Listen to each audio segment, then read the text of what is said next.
નમસ્કાર. જીટીપીએલ ગુજરાતીના વીણેલા મોતી શ્રેણીના દર્શકોને સુરેશ રત્નોત્તમના નમસ્કાર. વીણેલા મોતી અંતર્ગત આપણે દિવંગત થયેલા સ્વરકાર, સંગીતકારો, સુગમ સંગીતના ગાયકો વિશે આપણે વાત કરીએ છીએ. આ શ્રેણીમાં આપણે મખમલી ગળાના ગાયક એવા સ્વર્ગસ્થ શ્રી પુરુષોત્તમભાઈ ઉપાધ્યાય વિશે આપણે માહિતી મેળવીશું, જાણીશું. એમના ગીત અને સંગીત, એમનો ઉછેર, એના વિશે આપણે જાણીશું. શ્રી પુરુષોત્તમભાઈ ઉપાધ્યાય ખેડા જિલ્લાના ઉત્તરસંડા એટલે કે ચરોતરમાં તેમનો જન્મ 15મી ઓગસ્ટ 1934 થયો. બાળપણથી જ એમને સંગીતમાં રસ હતો. સંગીત સાંભળવાની સાથે સાથે તેમને ગાયનનો પણ ખૂબ ઊંડો શોખ હતો અને એટલે જ એમણે શાળા જીવનમાં હંમેશા પ્રાર્થનાથી માંડીને નાના નાના કાર્યક્રમોમાં તેઓ ગાતા અને એનાથી એમણે અનેક પુરસ્કારો પણ જીત્યા હતા. અને એટલે સંગીતની એમની નસે નસમાં સંગીત વ્યાપેલું હતું અને એટલે સંગીતમાં કંઈક કરવા માટે તેઓ પરિવારને જાણ કર્યા વગર સંગીતમાં કારકિર્દી બનાવવા અચાનક જ મુંબઈ તરફ એમણે પ્રયાણ કર્યું. ઘરે કોઈને ખબર નહીં, પરંતુ મુંબઈ ગયા પછી એમને ખબર પડી કે આ ક્ષેત્રમાં ખેડાણ કરવું એ એટલું સહેલું નથી અને એટલે તકોના અભાવે એ પાછા એમના વતનમાં પાછા ફર્યા અને ગુજરાતી થિયેટરોમાં એમણે અભિનય કરી અને કામ કરવાનું શરૂ કર્યું. થિયેટરના અભિનેતા અશરફ ખાન એમનું ધ્યાન એમના તરફ ગયું ત્યારે તેમણે નૂરજહાંએ ગાયેલું ગીત રજૂ કર્યું અને એ એમણે સાંભળ્યું ત્યારે એમને મુંબઈ બોલાવ્યા અને એમણે ફરીથી મુંબઈની વાટ પકડી. એમની ભલામણથી તેમને આકાશવાણી મુંબઈ સાથે ગાવાનો કરાર મળ્યો અને આ સમય દરમિયાન તેઓ મહાન ગાયકો અમીરબાઈ કર્ણાટકી, અલ્લા રખા ખાન કે જેઓ વિખ્યાત તબલા વાદક ઝાકીર હુસૈનના પિતાશ્રી થાય, ઉપરાંત દિલીપ ધોળકિયા અને અવિનાશ વ્યાસ સહિત અનેક કલાકારો સાથે એમનો વ્યક્તિગત પરિચય થયો, સંબંધો વિકસ્યા અને ત્યારબાદ અવિનાશ વ્યાસજીના માર્ગદર્શન હેઠળ તેમણે ભારતીય વિદ્યાભવનમાં સંગીતના કાર્યક્રમોનું આયોજન કર્યું અને નવરંગ નાગપુર પર પાસેથી એમણે શાસ્ત્રીય તાલીમ લીધી અને બાકાયદા એમણે શાસ્ત્રીય સંગીતનો અભ્યાસ કર્યો. ત્યારબાદ એમણે અવિનાશ વ્યાસ સાથે એટલો ઘેઘૂર એમનો સંબંધ સ્થપાઈ ગયો કે અવિનાશ વ્યાસે તેમને માનસપુત્ર તરીકે સ્થાપી અને એમના પોતાના ઘેર એમને સ્થાન આપ્યું. એમના કંઠમાં એવું કામણ હતું કે દેશ વિદેશના સંગીત રસિકો સાથે એવો વિરલ અનુબંધ સધાતો કે સુગમ સંગીતને વધુ સુગમ બનાવવા તેમણે શાસ્ત્રીય સંગીતનો પણ એમાં મહાવરો કર્યો અને તેથી જ એમના સંગીતમાં શાસ્ત્રીય સંગીત સાથે સાથે ઉપશાસ્ત્રીય સંગીત અને લોકબોલીમાં જબોળાયેલું સંગીત એ એમની ખાસ વિશેષતા હતી. તેઓ ગાયક, સંગીતકાર, સ્વરકાર અને સંગીત નિયોજક તો હતા જ, પણ એક ઉમદા ઇન્સાન પણ હતા. તેથી તેઓ સતત પ્રયત્નશીલ અને પ્રયોગશીલ રહેતા.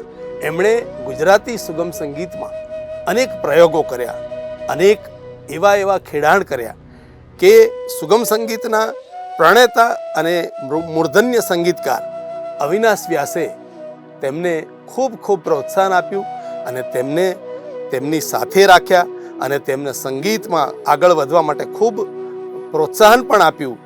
એ સમયે સુગમ સંગીતના મૂર્ધન્ય ગાયકો, સંગીતકારો શ્રી નીનુ મજમુદાર, દિલીપ ધોળકિયા અને હિન્દી ફિલ્મોના જાણીતા સંગીતકાર કલ્યાણજી આણંદજી જેવા સંગીતના ભેખતારીઓ અને સર્જકોનો એ સમયે એક આગવો યુગ હતો અને એટલે જ એમણે સંગીતમાં નામના મેળવવા શાસ્ત્રીય સંગીતનો અભ્યાસ કર્યો હતો અને આવા જ ભેખધારીઓ સાથે કામ કરી અને ગુજરાતના સુગમ સંગીતને એમણે ખૂબ ઊંચું સ્થાન અપાવ્યું છે.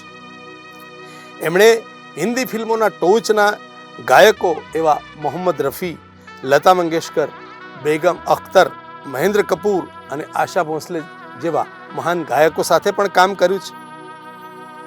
અને આ ગાયકો માટે સંગીત પણ આપ્યું છે. ઉપરાંત એમણે 20થી વધુ ફિલ્મો અને 30 નાટકો માટે સંગીત આપ્યું છે. એમણે ગુજરાતી સુગમ સંગીતમાં માત્ર સુગમ સંગીત એટલે ગીત, ગઝલ, ગરબા, ભક્તિ સંગીત એમ વિવિધ લોકબોલીમાં બોલાતા લોકગીતો અને તમામ જન સમુદાય સુધી પહોંચી શકે એવા સંગીતનું એમણે સર્જન કર્યું છે. મા અંબા ઉપર એમને વિશેષ શ્રદ્ધા હતી અને એટલે એ વર્ષમાં એકાદી વખત દર વખતે એ અંબાજી જતા અને અંબાજીમાં માતા અંબાની સામે એ રડતા રડતા માતાજી સમક્ષ ગાય અને તેમના આંસુઓ માતાજીને એમણે કરેલો અભિષેક ગણાતો અને માતાજીની એમના ઉપર વિશેષ કૃપા રહેતી. કારણ કે અવિનાશ વ્યાસ પણ માતાજી અંબાજીના ખૂબ એવા ઉપાસક હતા અને એટલે જ એમના ઉપર ખૂબ વિશેષ કૃપા રહેલી અને એટલે જ અવિનાશ વ્યાસનો હંમેશા એમના ઉપર એક પિતા તરીકેનો પ્રેમ અવિરત વરસતો રહ્યો હતો. શ્રી પુરુષોત્તમભાઈના માતા અને દાદી અને એમની દમદાર ગાયકી એમને વારસામાં મળેલી અને એટલી જ અદબથી એમણે સંગીતની આરાધના કરી અને જન સમુદાય સુધી પહોંચવાનો પ્રયત્ન કર્યો. આ એ જ કે જ્યાં પાપડ, ખાખરા અને મઠિયા પ્રખ્યાત છે એવા ઉત્તરસંડા એવો ચરોતરમાં જન્મેલો એક અદનો માણસ સુગમ સંગીતના એ ખૂબ વિખ્યાત સ્વરકાર અને સંગીતકાર સુધી પહોંચી શક્યા એ મા અંબાની કૃપા સિવાય અનેક કંઈ જ નથી. તેમને 2 પુત્રીઓ વિરાજ ઉપાધ્યાય અને બીજલ ઉપાધ્યાય પણ ગાયકી ક્ષેત્રે એમણે નામ ઉજાળ્યું છે પિતાનું અને પિતાની સાથે એમણે ખૂબ સુંદર રચનાઓ પણ કરી છે. આ પુરુષોત્તમભાઈના સંગીતમાં એવી ખૂબી હતી કે તેઓ ગાયકી વડે આંગિકમના અજવાળે મંચમાં પ્રાણ પૂરતા અને તેનાથી પ્રેક્ષકોના ઓવરણા મળતા. શ્રી પુરુષોત્તમભાઈ ઉપાધ્યાય માટે પૂજ્ય મોરારી બાપુએ કહેલું કે પુરુષોત્તમ ઉપાધ્યાયની જીભ ઉપર શાસ્ત્રીય, સુગમ અને લોકવિદ્યાની ત્રિવેણી બેઠી હતી. જ્યારે મોરારી બાપુ જેવા પ્રખર સંત જ્યારે એમના સ્વર માટે આટલી સુંદર વાત કહેતા હોય તો સુરેશ દલાલ જેવા કવિ પણ એમને કહેતા કે આ કલાકાર તો જન્મતાની સાથે જ પ્રથમ રુદનમાં કોઈક સંગીતનો કોઈ સૂર ભાળી ગયા હશે. એટલે આવા મહાન મોરારી બાપુ અને સુરેશ દલાલ જેવાએ એમના માટે જે કહ્યું છે એ ખરેખર ગુજરાતની સંગીત પ્રેમી જનતા આ જાણે છે અને માણે છે. શ્રી પુરુષોત્તમ ઉપાધ્યાયને ગુજરાત સંગીત નાટક અકાદમી દ્વારા ગુજરાતી સુગમ સંગીતમાં શ્રેષ્ઠ યોગદાન આપવા બદલ ગૌરવ પુરસ્કારથી સન્માનિત કરવામાં આવ્યા છે. ઉપરાંત ભારત સરકાર દ્વારા ગુજરાતી સુગમ સંગીતના યોગદાન બદલ તેમને પદ્મશ્રી પુરસ્કારથી પણ સને 2017માં નવાજવામાં આવ્યા અને એમને સન્માનિત કરવામાં આવ્યા છે.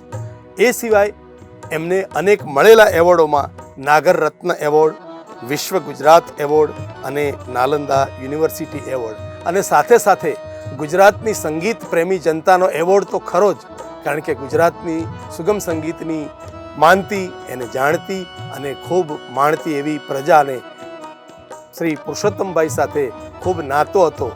પુરુષોત્તમભાઈ ભલે મુંબઈમાં વસતા હતા પણ સમગ્ર ગુજરાતીઓને કંઠે એમના ગીતો, એમની સ્વરાંકનો અને એમના સંગીતથી મઢેલી રચનાઓ હંમેશા યાદ રહેતી. આજે પણ આપણે પુરુષોત્તમભાઈના સંગીતને અવારનવાર સાંભળીએ ત્યારે એ મખમલી અવાજની આપણને યાદ તાજી થાય. શ્રી પુરુષોત્તમભાઈ ઉપાધ્યાય માત્ર સ્વરાંકન કે સંગીતકાર તરીકે નહીં, એમણે ગુજરાતી અને હિન્દી ફિલ્મોમાં સંગીત પણ પીરસ્યું હતું. જેમાં ગુજરાતી ફિલ્મો હતી રખવાડા મારે ઘનશ્યામના, રાણો કુંવર, રણુજાના રાજા રામદેવ, વિરાંગના નાથીબાઈ, શ્રાવણી સાતમ, ખોળાનો ખૂંદનાર, ભક્ત શ્રી રાણીમાં રૂડીમાં, અમે પરદેશી પાન, કુળ દીપક, લીલુડી ધરતી અને ઉપર ગગન વિશાળ. મને યાદ છે કે ઉપર ગગન વિશાળનું 1970માં ગાંધીનગરમાં જ્યારે એનું શૂટિંગ થયું ત્યારે હું એનો સાક્ષી હતો. મને એમનું ગીત એ વખતે ટાઇટલ ગીત કે જેની ઉપર ગગન વિશાળ, જેની સરતી સદા રસાળ, જેની ઉપર ગગન વિશાળ, જેની ધરતી સદા રસાળ. આજે પણ જ્યાં જ્યાં સમગ્ર ગુજરાતીઓ વસે છે ત્યાં આ ગીત એમને ગુજરાતની યાદ અપાવતા રહે છે. ગુજરાતી ફિલ્મોની સાથે સાથે તેમણે હિન્દી ફિલ્મ તકદીરમાં પણ એમનું સંગીત પીરસ્યું હતું. આમ ગુજરાતી ફિલ્મ સંગીત અને હિન્દી ફિલ્મ સંગીતમાં પણ તેમની સેવાઓને આપણે હંમેશ માટે યાદ રાખીશું. આમ જોવા જઈએ તો એમના એટલા બધા આલ્બમ વિવિધ કેસેટ કંપનીઓએ બહાર પાડેલા છે. તેમાં તમે આવો તો વાત કરો, ચંદરવો, નામ શ્રદ્ધા, વૈષ્ણવજન, આશ્રમ ભજનાવલી, કાંઠે ગુલમોહરનો ઠાઠ, બાપુ કે પ્રિય ભજન, સંબંધ તો આકાશ, અલગ ચલાણું, સુરાવલી, હૈયાને દરબાર, ગરબાવલી, મંજિલને ઢૂંઢવા, વાંસળી વાગ્યા કરી, રુદિયામાં ટહુકે, રુદિયાના રાજા, તારા શહેરમાં, ગુંજન રાસ ગરબા, ઇરશાદ, ગુલમહોર, ભક્તિ પ્રેમના રંગ, રાજાધિરાજ, સત્યની સુગંધ, માં અંબા ગબ્બરવાળી, એવો કોઈ દિલદાર, નૈણા મત બરસો, હરિયશ ગીતિકા અને ચાંદની જેવા આલ્બમોથી આપણું ગુજરાતનું સુગમ સંગીત હંમેશા સભર રહ્યું છે. અને જ્યાં સુધી આ ગુજરાતનું સુગમ સંગીત રહેશે ત્યાં સુધી હંમેશા આપણને પુરુષોત્તમ ઉપાધ્યાયની યાદ અપાવતું રહેશે. એમનું સુરીલું સંગીત, એમણે રચેલા સ્વરાંકનો અને એમના ગીતો હંમેશા ગુજરાતની પ્રજાને કાયમ માટે યાદ રહેશે. આવા જ મખમલી અવાજના માલિક પુરુષોત્તમભાઈને ગુજરાતી ભાષા પ્રત્યે એટલો લગાવ કે જ્યારે તેઓ શુદ્ધ ગુજરાતી કોઈ ન બોલે ત્યારે તેમને હંમેશા એક ટીસ ઉપડતી અને ત્યારે એ બોલી ઉઠતા, ગુજરાતી થઈ ગુજરાતી કોઈ બોલે નહીં બરાબર, ગુજરાતી થઈ ગુજરાતી કોઈ બોલે નહીં બરાબર, ભાષાની મીઠાશ નહીં જાણે બોલે કાગડો કાબર, ગુજરાતી થઈ ગુજરાતી કોઈ બોલે નહીં બરાબર, ગુજરાતી થઈ ગુજરાતી કોઈ બોલે નહીં બરાબર. આ ગીતમાં એમણે ગુજરાતના દરેક પ્રાંત કે પછી ઉત્તર ગુજરાત હોય તો એની લોકબોલી, ચરોતર હોય અથવા તો કચ્છડો હોય, એ દરેકની લોકબોલીનો એમણે એમાં રકાસ કર્યો છે અને ગુજરાતીઓને પ્રેરણા આપી છે કે આપ શુદ્ધ ગુજરાતી આ રીતે ગાઓ, બોલો. અને એટલે જ એ ગુજરાતીના ખૂબ શ્રદ્ધેય એવા સાહિત્યકાર, સંગીતકાર હતા. અને એમણે માતાજીની આરાધના માટે એક સુંદર ગીત બનાવેલું, હવે મંદિરના બારણા ઉગાડો મોરી માર. એ એટલા સુંદર સ્વરોમાં એમણે ગાયેલું કે જાણે હમણાં જ માતાજી પોતે આ મંદિરના બારણા ઉઘાડી અને એમને ઓવારણા લેશે, એમને આશીર્વાદ આપશે. અને ખાસ તો એમણે મોહમ્મદ રફી જેવા મહાન ગાયક પાસે ગવડાવેલું ખૂબ સુંદર ગની દહીવાલાજીની ગઝલ, દિવસો જુદાઈના જાય છે એ જશે જરૂર મિલન સુધી, મારો હાથ જાલીને લઈ જશે, મુજ શત્રુઓ જ સ્વજન સુધી, મારો હાથ જાલીને લઈ જશે. ન ધરા સુધી ન ગગન સુધી, નહીં ઉન્નતિના પતન સુધી, ફક્ત આપણે તો જવું હતું હવે એકમેકના મન સુધી, મારો હાથ જાલીને લઈ જશે. મજબૂત ગળાના ગાયક એવા મોહમ્મદ રફી સાહેબ પાસે જ્યારે આ ગઝલ ગવડાવી ત્યારે મોહમ્મદ રફી સાહેબ પણ એમના અંગત કાર્યક્રમોમાં આ ગઝલ હંમેશા ઉમેરતા અને પુરુષોત્તમભાઈને અભિનંદન આપતા કે આટલી સુંદર ગઝલનું સ્વરાંકન કરી મારી પાસે ગવડાવ્યું એ બદલ આપનો ખૂબ ખૂબ આભાર.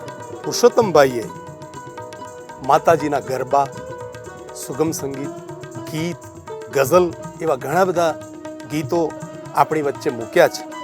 ઊંચી મેળી તે મારા સંતની રે, ઊંચી મેળી તે મારા સંતની રે. એની સાથે સાથે નવરાત્રિનો એક ગરબો, માએ ગરબો કોરાવ્યો ગગન ગોખ મારે, માએ ગરબો કોરાવ્યો ગગન ગોખ મારે. અને જે સ્વરાંકનનો હિન્દી ફિલ્મોમાં પણ ઉપયોગ કરવામાં આવ્યો છે એવું, હે રંગલો જામ્યો કાલિંદરીને ઘાટ છો ગાળા તારા, ઓરે છબીલા તારા રંગ ભેરું જુએ તારી વાટ રંગલો. આ જ ગીતના સ્વરાંકન પરથી અમિતાભ બચ્ચનની ફિલ્મ સુહાગમાં હે નામ રે સબસે બડા તેરા નામ, આ ગીત સ્વર્ગસ્થ મોહમ્મદ રફી સાહેબ પાસે ગવડાવેલું એ આપણી ગુજરાતીની એક બોલબાલા છે, આપણા ગુજરાતના સંગીતની એ કમાલ છે. જ્યારે હિન્દીના ફિલ્મ સંગીતમાં પણ જ્યારે આપણા ગુજરાતીઓ મોખરે રહેતા હોય ત્યારે આપણને એવા જ ગરવા ગુજરાતી માટે માન થાય, સ્વાભિમાન થાય, એ સ્વાભાવિક છે. પુરુષોત્તમભાઈના સ્વરાંકનો હંમેશા યુવાનોને આકર્ષિત રહ્યા છે.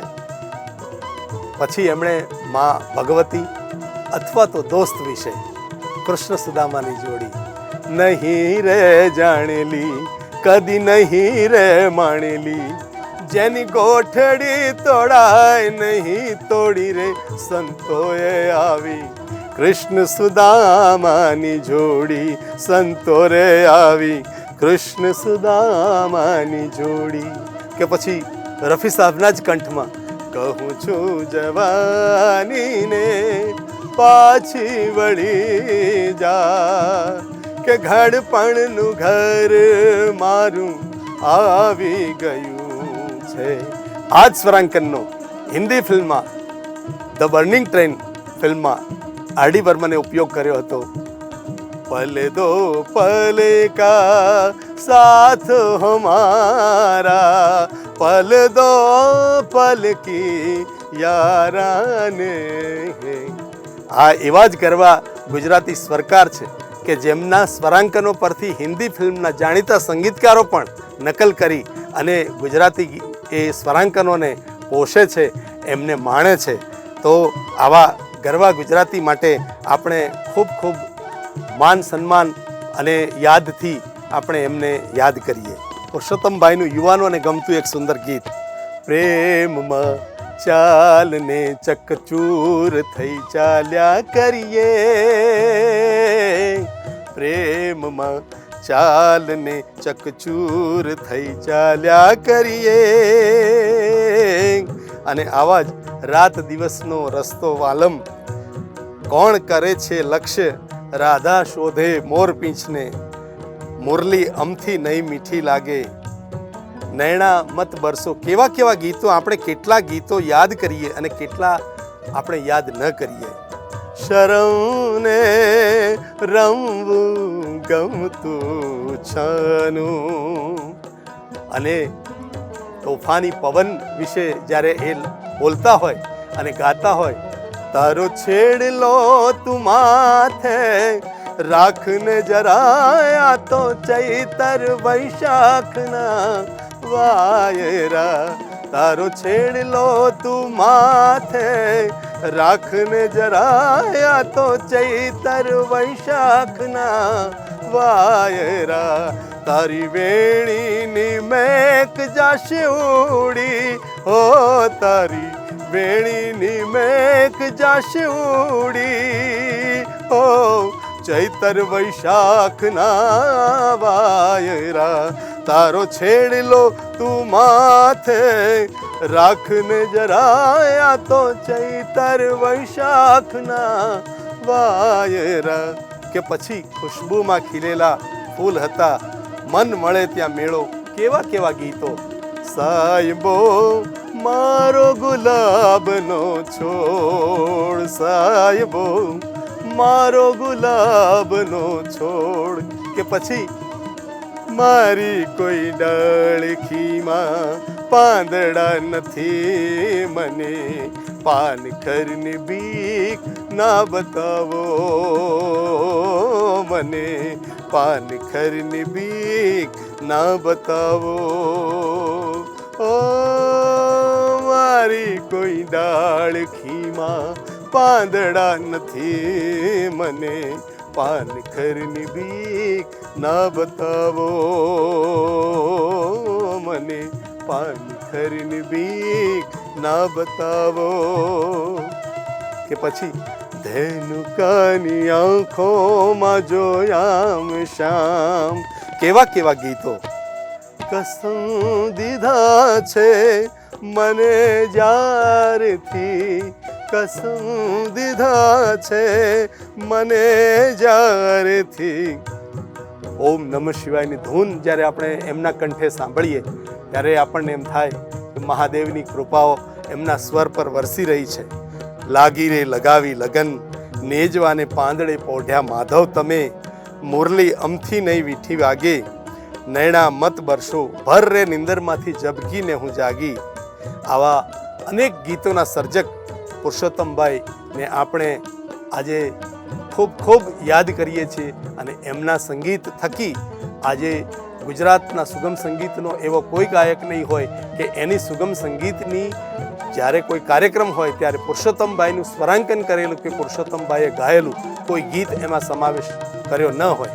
એટલે પુરુષોત્તમભાઈના ગીત વિનાની કોઈ પણ મહેફિલ, કોઈ પણ ગઝલ કે કોઈ પણ સંગીતનો કાર્યક્રમ એ અધૂરો ગણાશે. અને એટલે જ હંમેશા ગુજરાતના ગાયકો, સંગીતકારો હંમેશા એમના આ કાર્યક્રમમાં પુરુષોત્તમભાઈના ગીતોનો અચૂક સમાવેશ કરે છે, કારણ કે એ એટલા લોકયોગ્ય છે, એટલા લોકપ્રિય છે અને લોકોને ખૂબ જ અત્યંત એવા પ્રિય છે.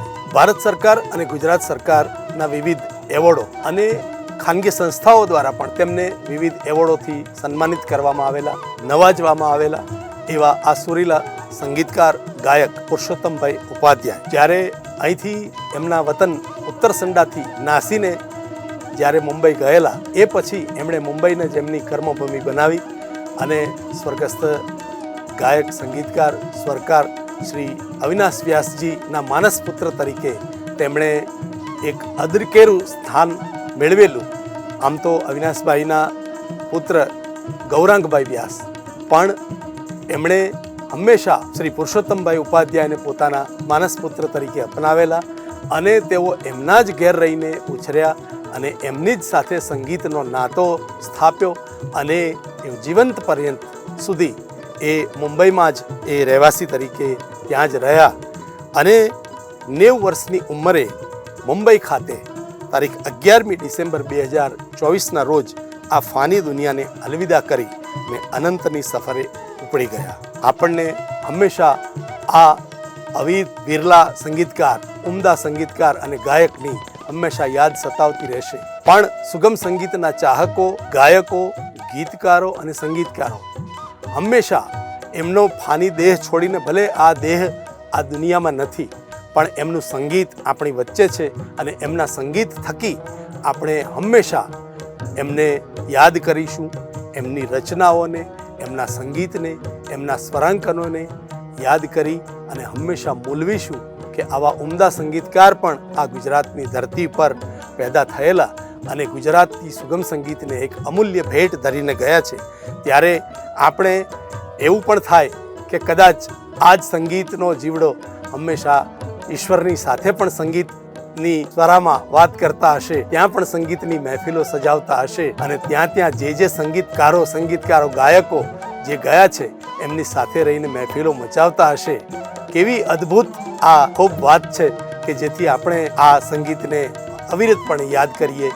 એ આવા વિરલા એવા સુગમ સંગીતના ગાયક અને મખમલી અવાજના માલિક પુરુષોત્તમ ઉપાધ્યાય જેવા સંગીતકારને હું શત વંદન કરું છું અને એના સંગીત થકી આ ગુજરાતની ભૂમિ ખૂબ પાવન બની છે અને એમના સુગમ સંગીત થકી નવા ગાયકો અને નવા સંગીતકારો એમના સંગીતમાંથી ઘણું બધું શીખશે, ઘણી બધી પ્રેરણા મળશે અને એનો આપણને આનંદ છે કે તે આપણી વચ્ચેથી ભલે સદેહે ગયા, પરંતુ આપણી વચ્ચે એમનો સંગીતનો વારસો આપણી વચ્ચે મૂકીને ગયા છે, અને એ વારસો આપણી આવનારી પેઢી માટે ખૂબ આહલાદક અને પ્રેરણાદાયક રહેશે.